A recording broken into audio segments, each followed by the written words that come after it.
မင်္ဂလာဦးညမှာပဲခင်မုန်းဖြစ်သူကသူ့ဇနီးအပြိုမဟုတ်တော့တာကိုသိသွားပါတယ်သူကတနာညာတာမှုလုံးဝမရှိပဲချက်ချင်းဆိုသလိုအိမ်ထဲကနေမောင်းထုတ်လိုက်တယ်အဲ့ဒီလိုပြောပြီးတာနဲ့လီဆာကသူ့ဝမ်းကွဲအကိုရဲ့အဓမ္မကျင့်ခြင်းကိုခံခဲ့ရတာပါလို့ရှင်းပြတယ်ဒါပေမဲ့ဒေးဗစ်ကသူမကိုလုံးဝမယုံခဲ့ဘူးဒီအကြောင်းပြချက်တွေအားလုံးဟာလီဆာရဲ့လိန်ညာစကားတွေပဲလို့သူထင်ခဲ့တယ်နောက်တော့သူကလီဆာကိုတကားအပြင်ဘက်မှာတောက်ခတ်ထားပြီးဘယ်တော့မှခွင့်လွှတ်မှာမဟုတ်ဘူးလို့ပြောလိုက်တယ်ခင်မုန်းဖြစ်သူကယုံကြည်ဖို့ညှင်းဆန်နေတာကိုမြင်တော့စိတ်တက်ကြနေတဲ့လီဆာဟာသူ့ရဲ့အပြစ်ကင်းစင်မှုကိုတက်တည်ပြဖို့အတွက်၆ကမ်းပါးစီကိုတွားပြီးခုံချဖို့စီစဉ်ခဲ့တယ်ဒါပေမဲ့သူမမမျှော်လင့်ထားတာကတော့သူမဟာမတေယုံတာမကအတမကျင့်ခဲ့တဲ့ဝမ်းကွဲအကူကပါကဲတင်ခြင်းကိုခံလိုက်ရတယ်။အဲ့ဒီဝမ်းကွဲကဒေးဗစ်ကိုဖုံးဆက်ပြီးလီဆာကိုသူအတမမကျင့်ခဲ့ကြောင်းညှင်းဆိုယုံတာမကလီဆာဟာတခြားယောက်ျားတစ်ယောက်နဲ့ထွက်ပြေးသွားတာလို့ပါလိန်ညာပြောဆိုခဲ့တယ်။လီဆာအတွက်အံ့အားသင့်စရာကောင်းတာကဒေးဗစ်ဟာဒီစကားကိုအမှန်တကယ်ယုံကြည်လိုက်တာပါပဲအဲ့ဒီအချိန်မှာဒေးဗစ်အပေါ်သူမလုံးဝစိတ်ပြတ်သွားခဲ့တဲ့တစ်နှစ်အကြာမှာလီဆာဟာသမီးလေးတစ်ယောက်ကိုမွေးဖွားခဲ့ပေမဲ့နေ့တိုင်းအိမ်တွင်းအကြမ်းဖက်မှုကိုခံစားနေခဲ့ရတယ်ဒီလိုအနိုင်ကျင့်တာကိုမခံကျင်တော့ပဲတတိလီတာတစ်ချောင်းကိုကောက်ကင်ပြီးခုခံရင်းသူဝမ်းကွဲရဲ့ဘိုက်ကိုမတော်တဆထိုးမိသွားခဲ့တဲ့တတိထားမိတဲ့အချိန်မှာတော့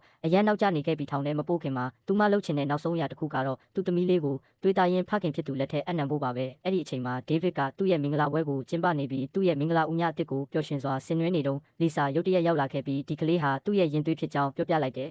ပွဲတက်ဧည့်သည်အားလုံးအံ့အားသင့်သွားကြတယ်ဒေးဗစ်ကဘာမှမတုံ့ပြန်နိုင်ခင်မှာပဲလီဆာသတိလစ်သွားတယ်ဒေးဗစ်ကချက်ချင်းပဲလီဆာကိုအိမ်ထဲကိုချီသွားတယ်သူ့ရဲ့ချစ်သူဟောင်းကိုရုတ်တရက်သူ့ရှေ့မှာမြင်လိုက်ရတဲ့အခါဒေးဗစ်ရဲ့ကာလကြာရှည်စွာပိတ်ထားတဲ့နှလုံးသားဟာပြန်လဲခုန်လာခဲ့တယ်သူကလီဆာရဲ့မျက်နှာကိုချစ်ခင်ဆွဲလန်းစွာစိုက်ကြည့်နေခဲ့တယ်သတိပြန်ရလာတဲ့အခါလီဆာကသူတို့သမီးလေးရဲ့ဇင်းမြစ်အမှန်ကိုပြောပြခဲ့ပေမဲ့ဒေးဗစ်ကမယုံခဲ့ပါဘူးလီဆာဟာသူ့မင်္ဂလာပွဲကိုတမင်ဖျက်ဆီးဖို့လာတာလို့သူထင်ခဲ့တယ်ဒါကြောင့်သူကလီဆာကိုထပ်ပြီးမောင်းထုတ်လိုက်ရုံသာမကသူ့ရှေ့ကိုဘယ်တော့မှထပ်မပေါ်လာဖို့ပါသတိပေးလိုက်တဲ့ဒီမြင်ကွင်းကိုမြင်လိုက်ရတဲ့သမီးလေးကဒေးဗစ်ကိုကျမဟာခမရဲ့သမီးမဖြစ်သင့်ပါဘူးလို့ပြောလိုက်ပြီးသူ့အမေလီဆာကိုနှစ်သိမ့်ဖို့ဖတ်လိုက်ပါတော့တယ်